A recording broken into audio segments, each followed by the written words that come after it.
Om Swastiastu yang terhormat Bapak Surya selaku dosen pengampu mata kuliah pemrograman web berbasis framework.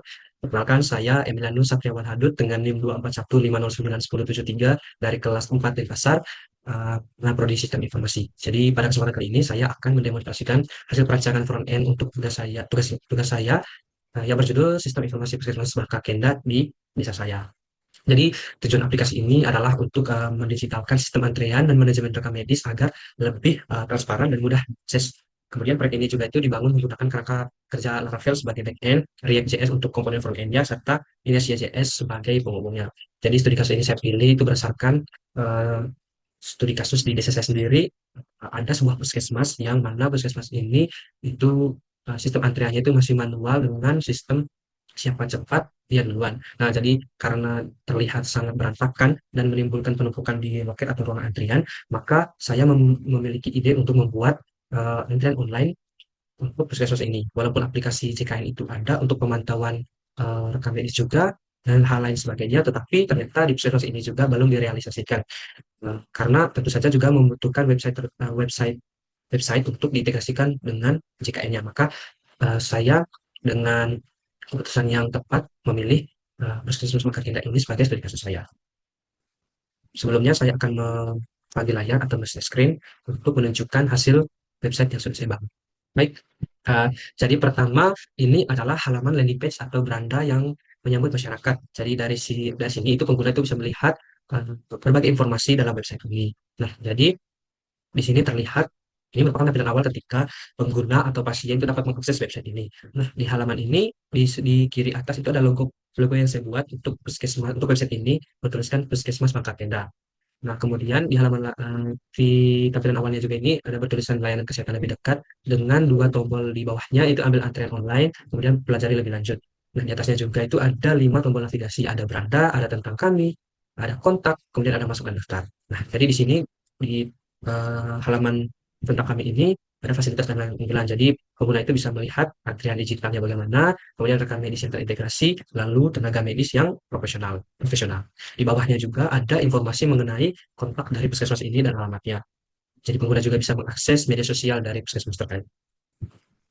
Oke, selanjutnya itu saya akan di sini ada tombol ambil antrian online, di mana ketika user atau pasien ataupun pengguna itu mengklik tombol antrian online ini, maka otomatis mereka akan diarahkan ke halaman login.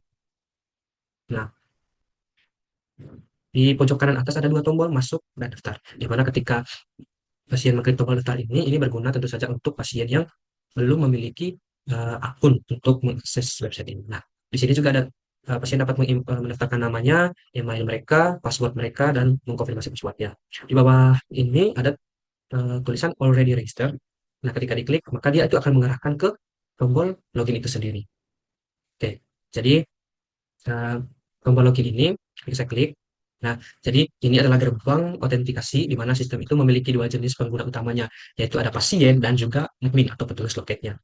Nah, di sini di tampilan login, halaman login ini ada logo dari puskesmasnya, kemudian ada tombol kembali ke beranda juga, lalu ada tombol untuk ke opsi daftar juga. Nah, pertama saya coba login sebagai user, pengguna atau pasien. Passwordnya, di sini juga kita bisa klik remember me, dan juga di sini ada ikon mata di mana kita bisa melihat password kita. Nah, seperti itu. Jadi kita coba klik login. Pengumuman sebelumnya, oke.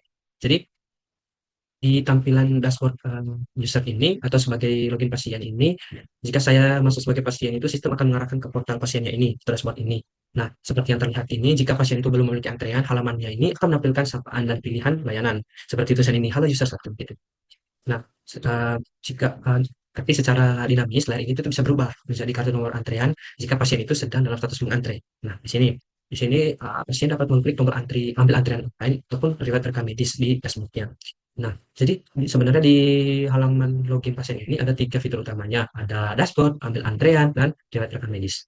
Nah, ketika kita masuk ke halaman ambil antrean, maka ini kan tampilan sebelum kita mengambil antrean. Di atasnya itu ada informasi nomor antrean yang sedang dilayani saat ini dengan loket umum 1. Nah, di sini pasien itu dapat mengklik tarik nomor antrian, di mana di sini sistem akan memberikan nomor urut ketersediaan akhir secara otomatis. Di sini ketika saya klik, maka dia akan mengarahkan kita ke dashboard lagi. Nah, di dashboard ini tentu saja berubah tampilannya dari sebelumnya yang sapaan menjadi seperti ini. Nah, ini adalah antrian kita sekarang.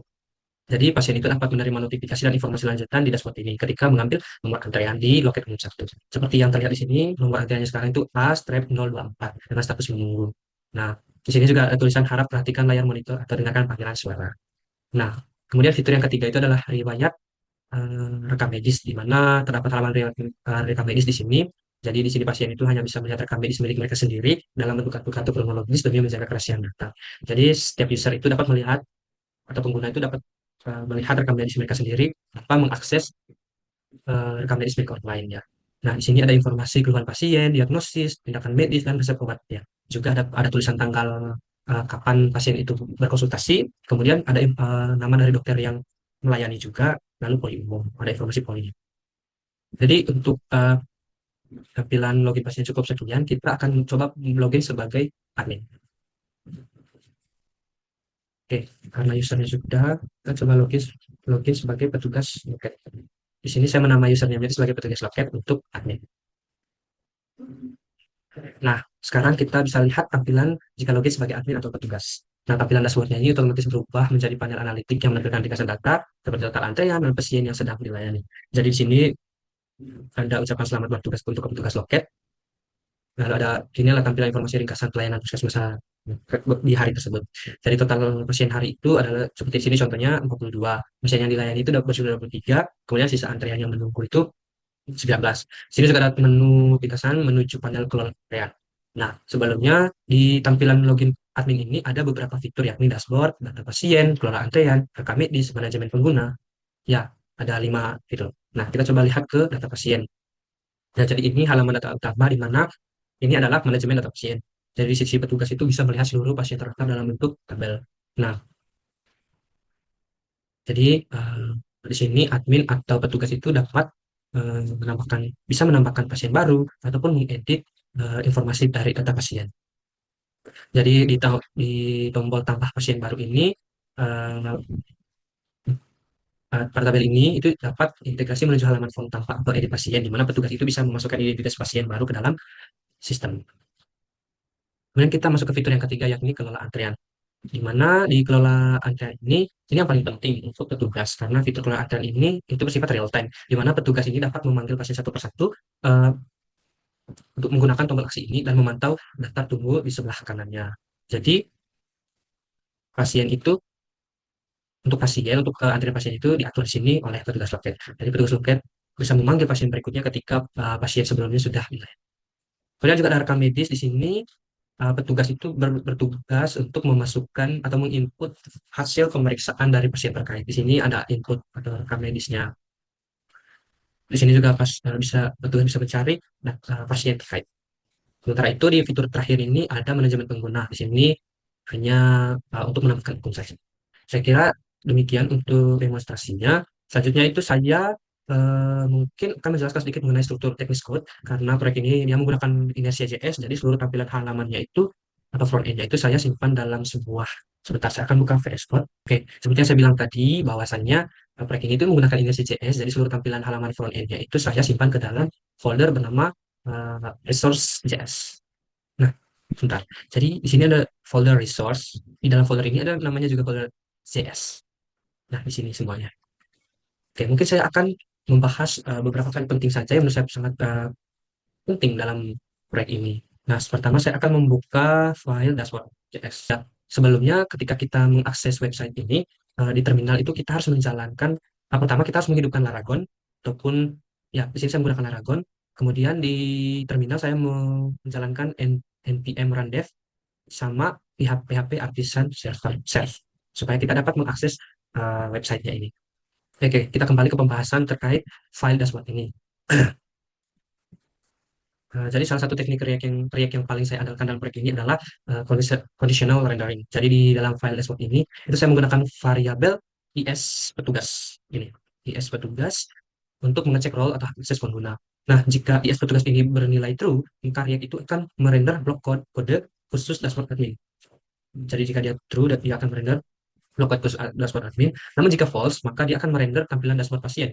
Nah, hal ini itu sangat efisien menurut saya karena saya tidak perlu membuat dua rute atau file yang berbeda untuk halaman yang berkonteks sama.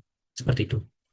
Selain dashboard, file dashboard ini, yang menurut saya penting juga adalah file routingnya, yakni web PHP ini. Nah, untuk integrasi routing dengan Laravel ini dapat dilihat di file web PHP ini, yang mana berbeda dengan Laravel konvensional yang return view blade. Di sini itu saya menggunakan return inertia render dengan ini, return inertia render dengan nama komponen React-nya. Jadi ini yang membuat transisi antara halaman di aplikasi Pexelso saya ini bisa berjalan dengan sangat mulus tanpa reload seluruh halaman atau single page aplikasinya. Jadi kedua file ini menurut saya sangat krusial atau sangat penting dalam pembuatan website saya ini. Oke, kita kembali ke tampilannya. Demikian untuk presentasi mengenai implementasi awal front-end sistem informasi Pexelso Makakenda ini. Jadi mohon maaf bila masih terdapat banyak kekurangan dalam pengembangan perubahan ini. Karena sejujurnya saya juga masih dalam proses tahap belajar, jadi sekiranya kekurangan dalam tugas ini mohon untuk dimaklumi. Jadi terima kasih atas perhatian Bapak. Dari sini saya ucapkan terima kasih.